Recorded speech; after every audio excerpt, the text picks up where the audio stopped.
अस्सलाम वालेकुम जी। डॉक्टर रियाज साहब को बहुत ही मुश्किल टाइम लिया आई। साढ़े जानवर ना खांदे पींदे सही ने लेकिन सही तरह रजदे नहीं दे। ठीक है, दुध च स्मैल आती है ते गोबर सही नहीं करते। दूसरा कदी पतला करते ने, कदी सख्त करन लग पेंदे ने ते दुध च बहुत ज़्यादा स्मैल आती है ते वक्खी फुल के रहिंदी है।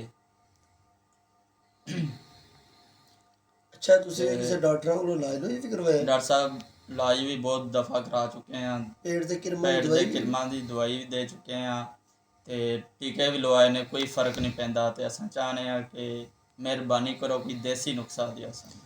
अच्छा अच्छा अच्छा अच्छा यानी कि तुसीं यानी कि देसी नुस्खा साडे कोल लैना चाहते जे जिहदे नाल तुहाडे जानवर यानी कि चारा वगैरह भी खुल के खान, जी जुगाली भी अच्छे तरीके नाल करन, दुध की स्मैल वगैरह भी खत्म हो जाए जी सर और जानवर जी भर के खाना खान, रज के यानी कि चारा वगैरह खान। जी ਇਹਦੇ 'ਚ ਸਾਡਾ ਨਾ ਇੱਕ ਸਟਾਮਕ ਪਾਊਡਰ ਇੱਕ ਬੜਾ ਯਾਨੀ ਕਿ ਅਜ਼ਮੁੱਦਾ ਨੁਸਖਾ ਹੈਗਾ।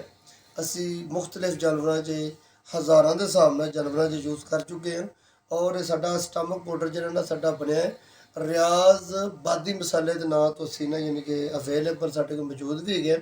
ਅਸੀਂ ਤੁਹਾਨੂੰ ਸੈਂਪਲ ਵੀ ਦੇਵਾਂਗੇ जी सर ਔਰ ਤੁਸੀਂ ਯੂਜ਼ ਵੀ ਕਰੋ। ਸਾਡਾ ਇਹ ਤਕਰੀਬਨ ਯਾਨੀ ਕਿ ਜ਼ਿਲ੍ਹਾ ਲਾਹੌਰ 'ਚ, ਸ਼ੇਖੂਪੁਰੇ 'ਚ, ਕਸੂਰ 'ਚ ਸਾਡੇ ਤਿੰਨਾਂ ਜ਼ਿਲ੍ਹਿਆਂ 'ਚ ਮਸਾਲਾ ਜਿਹੜਾ ਹੈ ਸਟਾਮਕ ਪਾਊਡਰ ਜਿਹੜਾ ਨਾ ਆਲਰੇਡੀ ਚੱਲ ਰਿਹਾ ਹੈ। जी ਉਹਦੇ ਅਜਜ਼ਾਤ ਜਿਹੜੇ ਨੇ ਮੈਂ ਤੁਹਾਨੂੰ ਸਰ ਦੱਸ ਦਿੰਦਾ ਵਾਂ। ਤੁਸੀਂ ਲਿਆ ਕੇ ਪੀਸ ਕੇ ਬਰੀਕ ਕਰਕੇ ਤੁਸੀਂ ਜਾਨਵਰਾਂ ਨੂੰ ਦਿਓ। ਇਹਦੇ 'ਚ ਜੀ ਅਜਜ਼ਾਏ ਤਰਕੀਬ ਜਿਹੜੀ ਹੈਗੀ ਸਟਾਮਕ ਪਾਊਡਰ ਦੀ, ਇਹਦੇ ਸਭ ਤੋਂ ਪਹਿਲੀ ਚੀਜ਼ ਆਏਗੀ ਸੌਂਫ।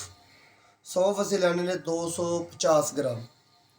ਦੂਸਰੀ ਸਾਡੀ ਚੀਜ਼ ਆਏਗੀ ਠਿਕਰੀ ਨੁਸ਼ਾਦਰ, ਇਹ ਅਸੀਂ ਲੈਣੇ ਨੇ 250 ਗ੍ਰਾਮ।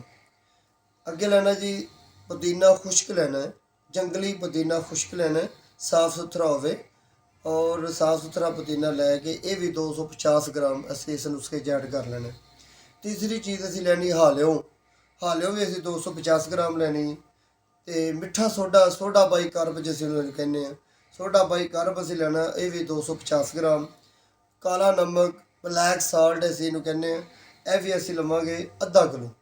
ਬਾਕੀ ਚੀਜ਼ਾਂ ਸਾਰੀਆਂ ਪਾਈਆਂ ਨੇ, ਇਹ ਅਸੀਂ ਲਵਾਂਗੇ ਅੱਧਾ ਕਿਲੋ। ਸਫੇਦ ਨਮਕ ਜਿਹੜਾ ਹੈਗਾ ਇਹ ਵੀ ਸਾਡਾ ਆਏਗਾ 250 ਗ੍ਰਾਮ। ਮੇਥਰੇ ਆਣਗੇ ਸਾਡੇ 250 ਗ੍ਰਾਮ। ਸਾਰੀਆਂ ਚੀਜ਼ਾਂ ਨੂੰ ਕੂਟ-ਕਾਰ, ਪੀਸ-ਕਾਰ ਬਿਲਕੁਲ ਬਰੀਕ ਕਰਕੇ, ਕਪੜਾ ਛਾਣ ਕਰਕੇ, ਬਰੀਕ ਕਰਕੇ ਇਹਨਾਂ ਚੀਜ਼ਾਂ ਨੂੰ ਜਿਹੜਾ ਨਾ ਅਸੀਂ ਮਿਕਸ ਕਰ ਲੈਣਾ ਜੀ। ਇਹਦੇ 'ਚ ਸ਼ੀਰਾ ਪਾ ਲਓ, ਨਹੀਂ ਸ਼ੀਰਾ ਪਾ ਸਕਦੇ ਹੈਗੇ ਤੁਸੀਂ ਵੈਸੇ ਹੀ यानी कि कोई गुड़ वगैरह मिला के 70 ਤੋਂ 75 ਗ੍ਰਾਮ तक ਤੁਸੀਂ बड़े जानवरों ਨੂੰ खुराक ਦਿਓ। जी सर छोटे ਜਿਹੜੇ जानवर ਹੈਗੇ ਨੇ ਉਹਨਾਂ ਨੂੰ 10 ਤੋਂ 15 ਗ੍ਰਾਮ ਦਿਓ। ਜਿਹੜੇ ਥੋੜੇ ਯਾਨੀ ਕਿ ਸਾਲ 1.5 ਸਾਲ ਦੀਆਂ ਝੋਟੀਆਂ ਨੇ ਉਹਨਾਂ ਨੂੰ ਤੁਸੀਂ 35 ਤੋਂ 40 ਗ੍ਰਾਮ ਤੱਕ ਦੇ ਸਕਦੇ ਹੋ। जी ਬੜੇ ਜਾਨਵਰ ਜਿਹੜੇ ਹੈਗੇ ਨੇ 100 ਗ੍ਰਾਮ ਵੀ ਅਗਰ ਤੁਸੀਂ ਯੂਜ਼ ਕਰ ਲਓ ਕੋਈ ਮਸਲਾ ਨਹੀਂ ਹੈ। 6 ਤੋਂ 7 ਦਿਨ ਤੁਸੀਂ ਲਗਾਤਾਰ ਦਿਓ। ਅੱਗੋਂ ਜਿਹੜਾ ਤੁਸੀਂ ਹਫਤੇ ਦੇ ਵਿੱਚ ਇੱਕ ਦਫਾ ਦਿੰਦੇ ਰਹਿਣਾ। ਪਹਿਲੀਆਂ 3 ਖੁਰਾਕਾਂ ਦੇ ਅੰਦਰ ਅੰਦਰ ਦੁੱਧ ਦੀ ਸਮੈਲ ਖਤਮ ਹੋ ਜਾਏਗੀ। ਮੇਰਾ ਦਾਅਵਾ ਜੀ ਪੂਰੇ यानी कि नुस्खे का जो मैं इंशाअल्लाह ताला जिम्मेदार है।